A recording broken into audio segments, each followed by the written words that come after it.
시청자 여러분 안녕하십니까? 오늘 이 시간은 진보가 보는 보수는 어떠한가 라는 주제를 가지고 한번 이야기를 해보도록 하겠습니다.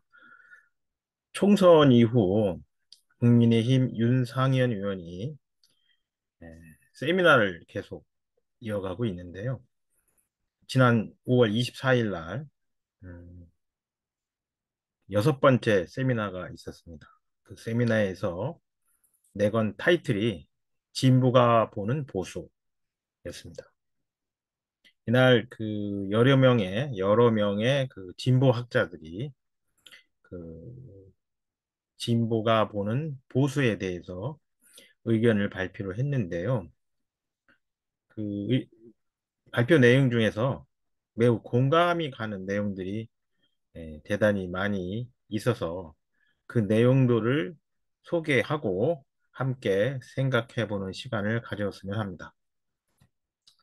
눈에 띄는 그 교수님 중에 한 분이 있는데 이화여대 교수를 재직하면서 참여연대 의정감시센터 소장을 역임하시는 그 유성진 교수라는 분이 계십니다. 이분이 아주 촌철살인, 아주 제대로 오늘의 국민의 힘을 분석한 것 같아서 한번 소개를 해보도록 하겠습니다. 유성준 교수는 그 한마디로 국민의 힘을 세 가지가 없는 정당, 산무 정당이라고 이렇게 비판을 했습니다. 비판보다는 분석을 했다고 하는 게 옳겠죠. 유성진 교수가 내건 산무 1. 자생적 리더십이 없다. 2. 정책적 아이디어가 없다. 3. 문제 해결 능력이 없다. 이렇게 열거를 했습니다. 저도 이 의견에 적극 공감하는 사람입니다.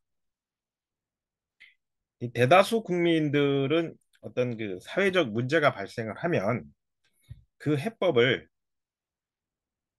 정당에 기대를 합니다. 정당의 기능이 공공재적 성격이 강하기 때문에 당연한 거죠. 그런데 국민의힘을 보면 대통령실 입만 바라보는 것 같다는 생각을 지울 수가 없습니다.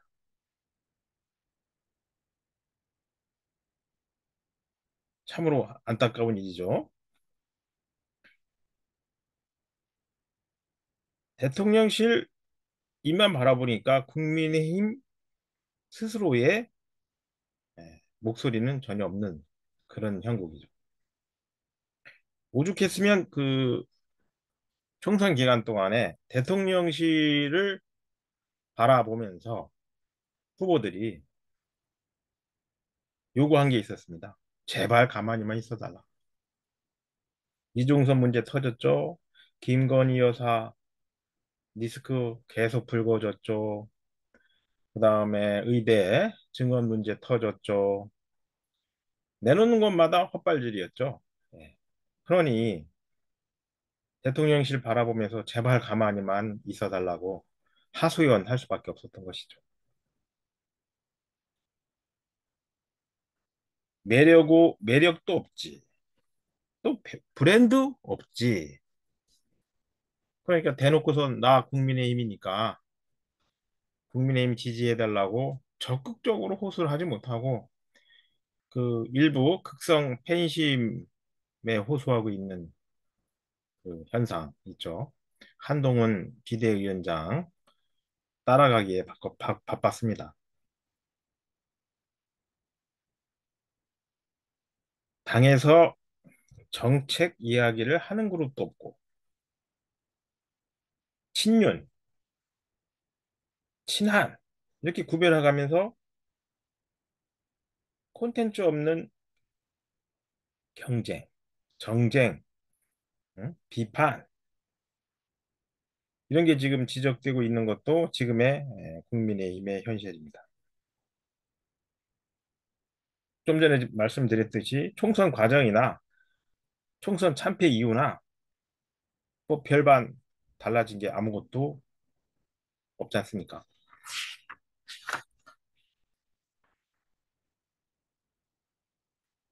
우리는 그 유명 연예인들이 그 무대에서 은퇴하고 나면 극심한 우울증이나 뭐 허망함 이런 것들을 이제 경험한다고 얘기를 듣고 있는데 사실 팬심이 그런 거 아닙니까?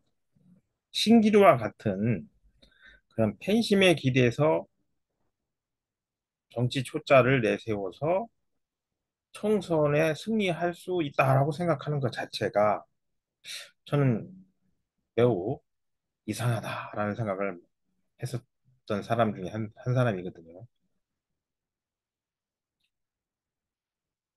결론적으로 이 유성진 교수는 이렇게 국민의힘을 진단하는 겁니다. 국민의힘이라는 자체 이미지가 없으니까 매력이 없고 또 국민들을 상대로 무엇을 소구할 수 있는 어떤 거 이런 게 없는 정당이 바로 국민입니다. 이렇게 이제 진단을 하고 있는 것이죠. 근데 같은 자리에서 이제 경희대 김윤철 교수가 진단을 내린 것도 거의 대동소이합니다. 총선 이후에 이 정권 심판론이 이제 총선 과정에서 많이 먹혀 들었죠.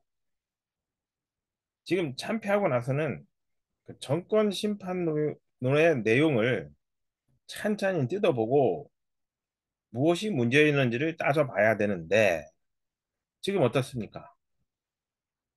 친윤이냐, 친한이냐, 반한이냐, 뭐 이상한 계파 싸움을 지금 하고 있지 않습니까?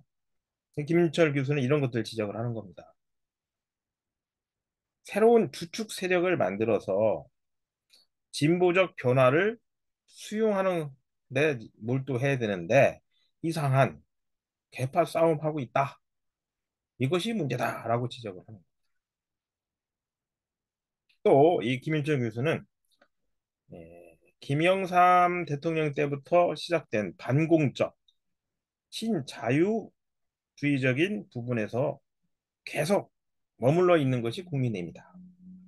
급변하는 시대적 상황에 맞게 적절히 변화하고 혁신을 해야 되는데 그걸 못하고 있는 것이 국민의힘이다.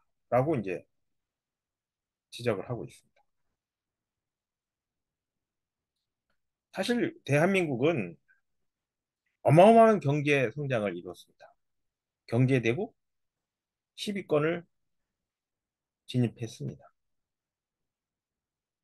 그런데 정점에 있다가 지금 서서히 내리막길을 걷고 있다는 것이 일반적인 평가이거든요. 이럴 때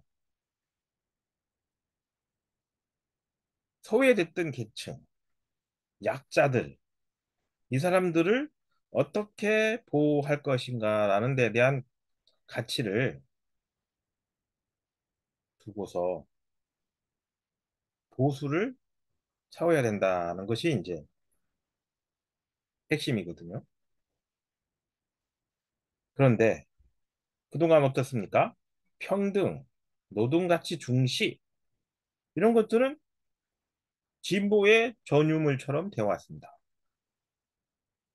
아니 이게 어떻게 평등이나 노동가치 중시 이런 것들이 진보의 전유물입니까? 국민의 권익을 지키고 권리를 증진시키는 거.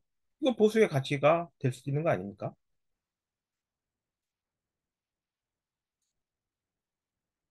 보수는 변화에 따라서 움직여야 되는데 대국민 설득이나 사회적 합의에 기반하지 않는 활동을 해왔다. 저도 그렇게 생각하거든요. 당연히 이렇게 되면 유권자들은 멀어지죠. 매력 없는 정당 되죠. 과거지향적이고 퇴행적인 정당의 모습. 이게 바로 국민의 모습이다라고 이제 머릿속에 각인을 하는 거 아니겠습니까? 우리 이제 마지막으로 아니 한 분 더 있는데 가성준 그 단국대학교 교수가 하는 말이 이제 민주당에서 보는 국민의힘의 시각을 민주당이 보는 국민의힘에 대한 시각이겠죠. 아주 냉정하게 평가를 합니다. 국민의힘은 항상 패배하는 권투선수. 이렇게 되면 민주당은 국민을 어떻게 보겠습니까? 우스운 정당, 깔보는 정당. 이렇게 되지 않겠습니까? 또 한 명의 패널이 이제 등장하는데 원희복 전 경향신문 선임 기자가 이제 한 말이 있습니다. 제가 대학을 졸업할 무렵인 것 같은데요. 15대 총선 당시 추진한 꼬마 민주당의 합당.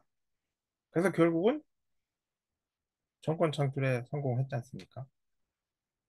19대 총선 당시 그 당시는 아마 한나라당이었고 박근혜 당대표 시절이었던 것 같은데 대표적인 경제민주화 공약을 내세웠지 않습니까? 이런 변화와 혁신을 통하지 않으면 국민의힘은 이길 수 없다라는 것이 이제 원희복 좀 경향신문 선임 기자의 분석입니다.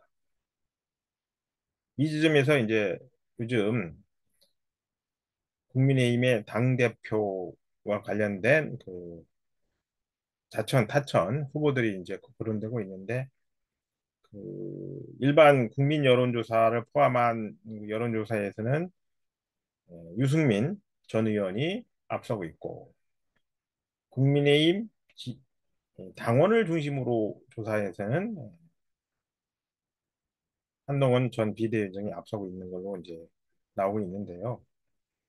좀 이걸 바라보면서 저는 참 계속해서 우려 섞인 그 의견을 가지고 있는 사람 중에 한 명입니다.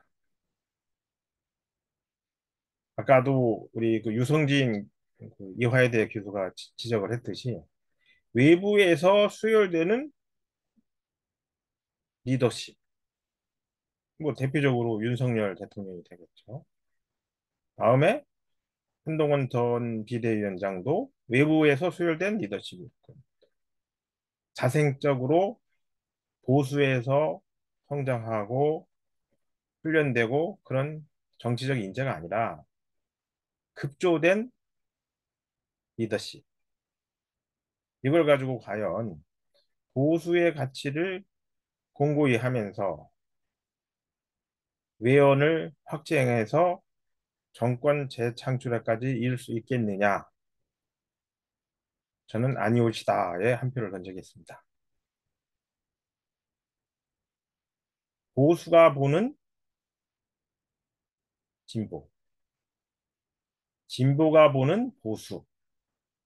오늘은 진보가 보는 보수에 대해서 저희가 진보학자들이 내놓은 의견을 가지고 이야기를 좀 해봤습니다.